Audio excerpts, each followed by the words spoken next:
Oke, baiklah rekan-rekan. Untuk kali ini kita akan bahas mengenai konsep dasar basis data ya. Nah, sebelum kita sharing lebih lanjut, kita perlu mengetahui tentang apa itu data ya. Oke. Nah, definisi data sendiri itu merupakan fakta mengenai suatu objek atau kejadian. Kemudian harus bisa dicatat dan disimpan. Oke. Jadi, saya ulangi lagi, data itu merupakan fakta mengenai suatu objek atau kejadian. Nah, ini bisa dicatat dan bisa disimpan ya.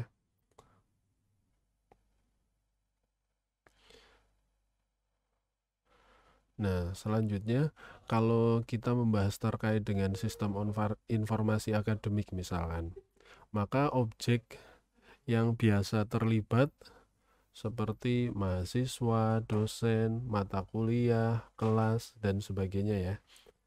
Oke. Kemudian apa saja fakta yang terkait dengan mahasiswa? Misalkan NPM, nama, alamat, dan sebagainya ya. Kemudian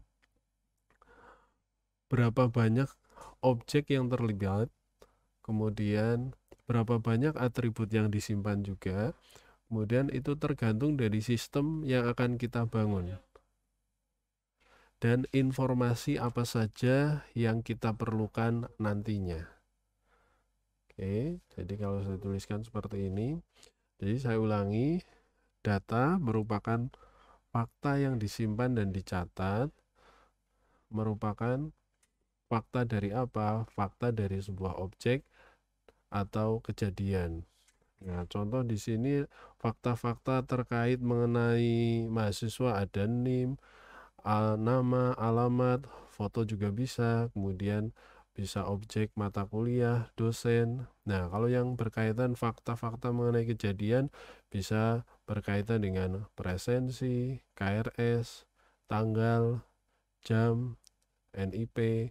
Nanti kita bahas selanjutnya. Nah, di sini tadi data yang juga bisa merupakan kejadian. Nah, apa saja yang dimaksud dengan kejadian? Di sini tadi contohnya kalau kita contohkan pada sistem informasi akademik. Nah, kejadian-kejadian bisa berupa transaksi-transaksi akademik, mulai dari presensi, KRS, dan sebagainya. Nah, fakta yang terkait dengan presensi misalkan tanggal presensi kapan, jam presensi kapan. Nah, kemudian ada kode. Kode ini diperoleh dari kode mata kuliah, NIP, NIP dosen, kemudian NPM mahasiswa, seperti itu. Oke. Nah, kemudian dalam penyimpanan data kita harus menyusun atau kita dapat menyusun dalam berbagai bentuk format. Nah, format apa saja? Kita bisa menyimpannya dalam bentuk teks, misalkan nama dan alamat. Kemudian format berikutnya adalah angka, yaitu misalkan SKS. Kemudian kalau format dalam bentuk gambar, misalkan foto mahasiswa. Kemudian bisa juga video, audio, seperti itu.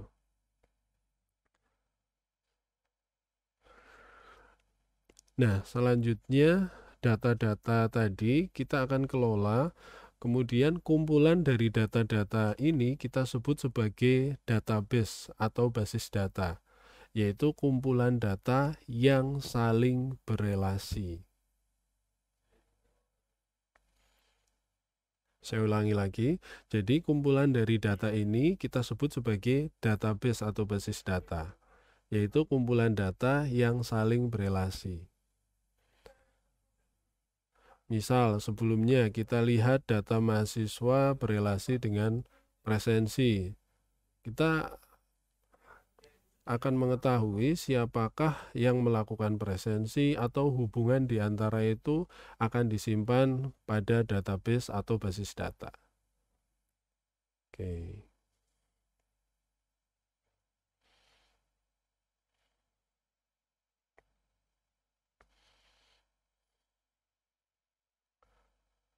Nah, selanjutnya database ini bentuknya bisa bermacam-macam. Misal, kalau disimpan dalam bentuk teks dan angka, ini biasa disebut juga sebagai tradisional database. Kemudian kalau unsur di dalamnya ditambah seperti gambar, video, suara, maka data ini kita kenal dengan multimedia database. Kalau ada tambahan informasi geografis, maka ini juga nanti bisa disebut sebagai database tipe GIS ya, atau Geographic Information System. Nah, di dalamnya termasuk peta di dalam. Oke. Seperti ini, saya ulangi lagi tadi, kalau misalkan berupa teks dan angka, merupakan tradisional database. Kemudian kalau misalkan ada ditambah gambar, video, audio, itu masuk ke dalam multimedia database. Kemudian kalau misalkan bisa berupa ini ya, GIS, itu misal ada informasi geografis maupun peta yang ada di dalamnya, seperti itu. Nah, selanjutnya kita akan masuk mengenai pengelompokan data. Nah, pengelompokan data di sini, database juga dapat dikelompokkan menjadi dua. Apa saja? Nah, kita lihat. Yang pertama, ada yang dikatakan sebagai transaksional database. Nah, transaksional database di sini merupakan data-data yang terkait dengan transaksi-transaksi yang kita simpan. Oke, misalnya yang tadi sudah sempat kita contohkan, misalkan ada data presensi, KRS, atau mungkin data penjualan.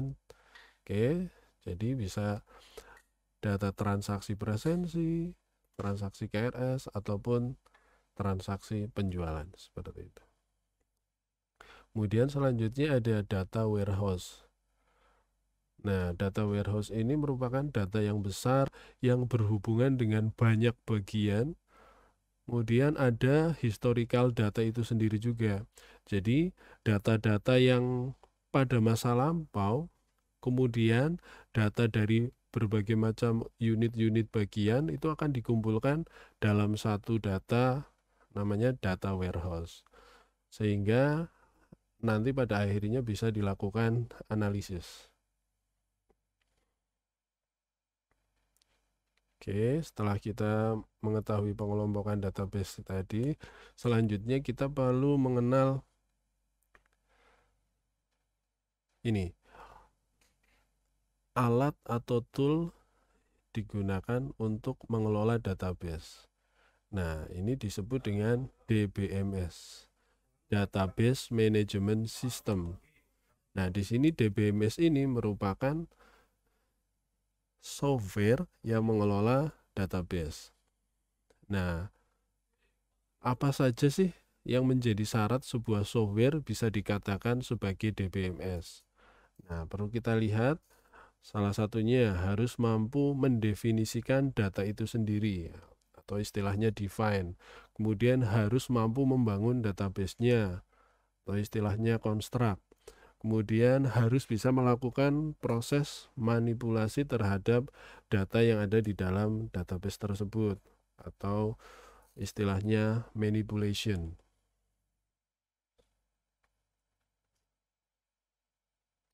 Oke.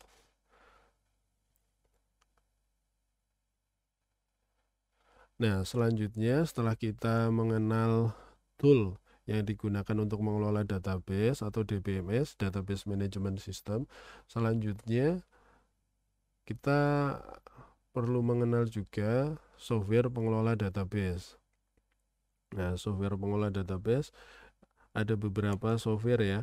Di antaranya mulai dari Oracle, SQL Server, Microsoft Access juga bisa, kemudian MySQL, kemudian PostgreSQL, MongoDB. Nah, ini biasanya data-data tidak berelasi dan lain sebagainya.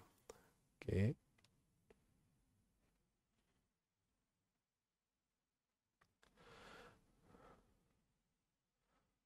Nah, selanjutnya kita perlu tahu gabungan dari database dengan DBMS itu nanti akan disebut dengan database system.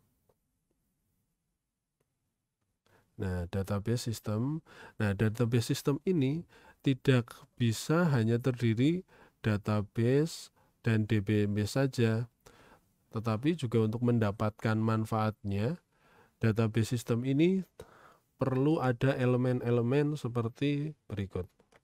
Ada database, DBMS, juga perlu ada hardware atau di sini alat yang digunakan untuk bisa menyimpan. Nah, ini bisa berupa komputer atau smartphone, kemudian ada operating system ya. Tentunya beberapa software aplikasi tidak akan bisa berjalan tanpa ada operating system. Oke. Nah, kemudian ada user atau pengguna, orang yang menggunakan database tersebut. Kemudian ada aplikasi lain. Jadi aplikasi lain ini sifatnya sebenarnya tambahan, tapi juga cukup penting juga. Jadi misalkan aplikasi lain yang digunakan untuk menginputkan data, mengelola data. Contoh, misalkan ada aplikasi khusus aplikasi presensi, seperti itu.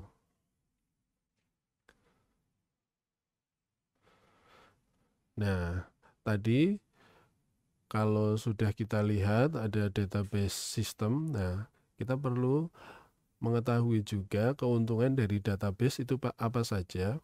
Nah, salah satunya adalah multiple user. Nah, multiple user, jadi meskipun kita hanya mempunyai satu database saja, tetapi dapat dimanfaatkan oleh banyak pihak. Inilah yang dikatakan keuntungan database sebagai multiple user. Nah, misalkan seperti ini, misalkan pada kasus internet banking. Nah, penggunaannya kan ada beberapa, salah satunya nasabah, petugas atau pegawai bank. Nah, mereka melakukan pencatatan yang berbeda-beda. Mereka mendapatkan informasi yang berbeda-beda pula. Nah, jadi bisa dilakukan oleh banyak orang. Inilah yang tadi sebagai salah satu contoh multiple user. Nah, misalkan kalau kita mau membahas mengenai sistem informasi akademik. Misalkan penggunanya kan ada mahasiswa, dosen, petugas akademik, ada petugas keuangan, mungkin ada customer service. Nah, mereka dapat memanfaatkan satu database di mana di atasnya dapat dibangun banyak aplikasi. Nah, ini dikatakan sebagai keuntungan database multiple user. Kemudian kita masuk ke keuntungan selanjutnya. Keuntungan selanjutnya adalah keamanan data. Nah, keamanan data di sini dalam database kita dapat mendefinisikan siapa saja yang bisa melihat data apa saja. Jadi, siapa saja juga yang dapat mengedit data apa saja. Sehingga ini pasti akan lebih aman bagi organisasi. Jadi tidak sembarangan orang atau user bisa melihat data, bisa mengedit data, seperti itu. Kemudian untuk keuntungan database yang lainnya. Nah, selanjutnya adalah kelengkapan data. Jadi dalam sebuah sistem ada bagian-bagian yang hanya menginputkan data, ada bagian yang hanya melihat informasi data. Kemudian kalau kita menginputkan data tertentu, terkadang kita juga membutuhkan informasi yang lain ya. Contohnya seperti ini misalkan. Mahasiswa melakukan input KRS. Nah, sebenarnya dalam hal ini mahasiswa membantu petugas dari salah satu perguruan tinggi itu untuk menginputkan data ke dalam database terkait mata kuliah yang mereka ambil. Dengan data tersebut, maka pihak perguruan tinggi dapat mengetahui siapa saja yang akan mengambil mata kuliah apa. Nah, dengan demikian bisa dilakukan untuk proses selanjutnya, yaitu proses penjadwalan.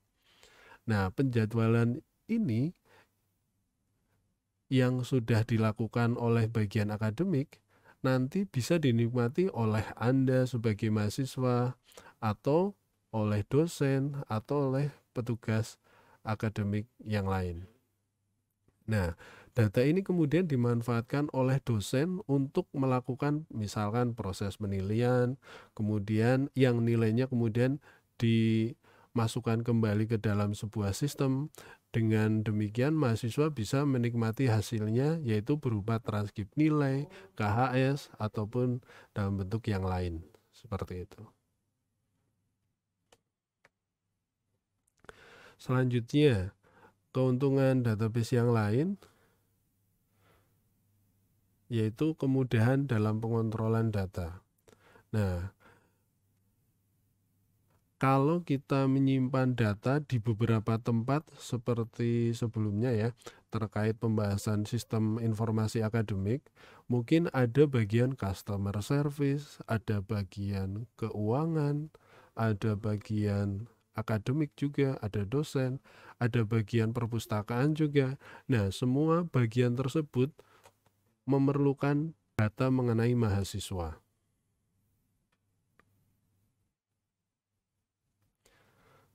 Seandainya semua bagian memiliki data terkait mahasiswa masing-masing, misalkan customer service mempunyai data mahasiswa sendiri, disimpan sendiri. Kemudian bagian keuangan mempunyai data terkait mahasiswa seperti NIM, alamat telepon juga sendiri. Bagian akademik mempunyai data mahasiswa sendiri.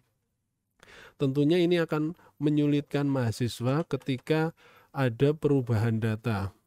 Kan kalau misalkan data-data mahasiswa ada beberapa data yang rawan kemungkinan besar berubah, misalkan nomor telepon itu tiba-tiba hangus atau misalkan pindah alamat. Nah, kalau ada perubahan data seperti ini, maka mahasiswa akan merasa kebingungan mungkin. Karena harus lapor ke bagian mana, harus lapor ke siapa. Bagian keuangan dulu, apa bagian akademik dulu, atau customer service dulu, atau bagian perpustakaan. Karena mereka menyimpan data mahasiswa dengan menyimpannya dengan cara masing-masing di tempat yang berbeda-beda pula. Oke. Nah, tetapi kalau menggunakan database, datanya akan menjadi satu.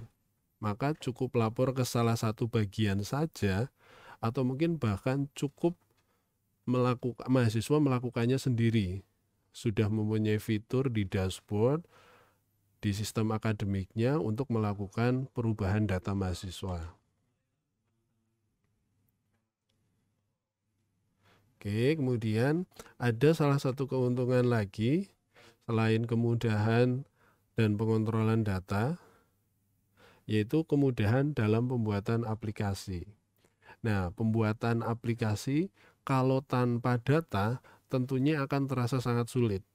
Maka data ini dapat dikelola dalam database. Nanti di dalam database ada beberapa fasilitas seperti bahasa basis data, seperti insert, ini untuk menginputkan data, kemudian select, ini untuk melihat beberapa data sesuai dengan perintah, kemudian ada update, ini untuk mengedit data, ada delete untuk menghapus data, dan beberapa perintah bahasa basis data yang lain. Nah, yang nanti itu dapat diembedkan ke dalam bahasa pemrograman dan bisa dibangun dengan platform yang bermacam-macam. Bisa dengan berbasis desktop, mobile, ataupun berbasis aplikasi web ya. Seperti itu.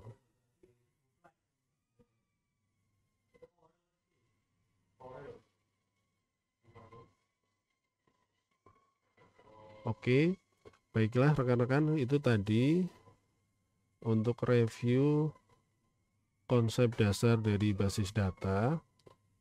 Nah, untuk pertemuan berikutnya nanti kita akan coba bahas mulai data relasional, kemudian ada entity relational diagram, dan data yang saling berelasi seperti apa. Ya, terima kasih atas perhatiannya untuk sesi ini.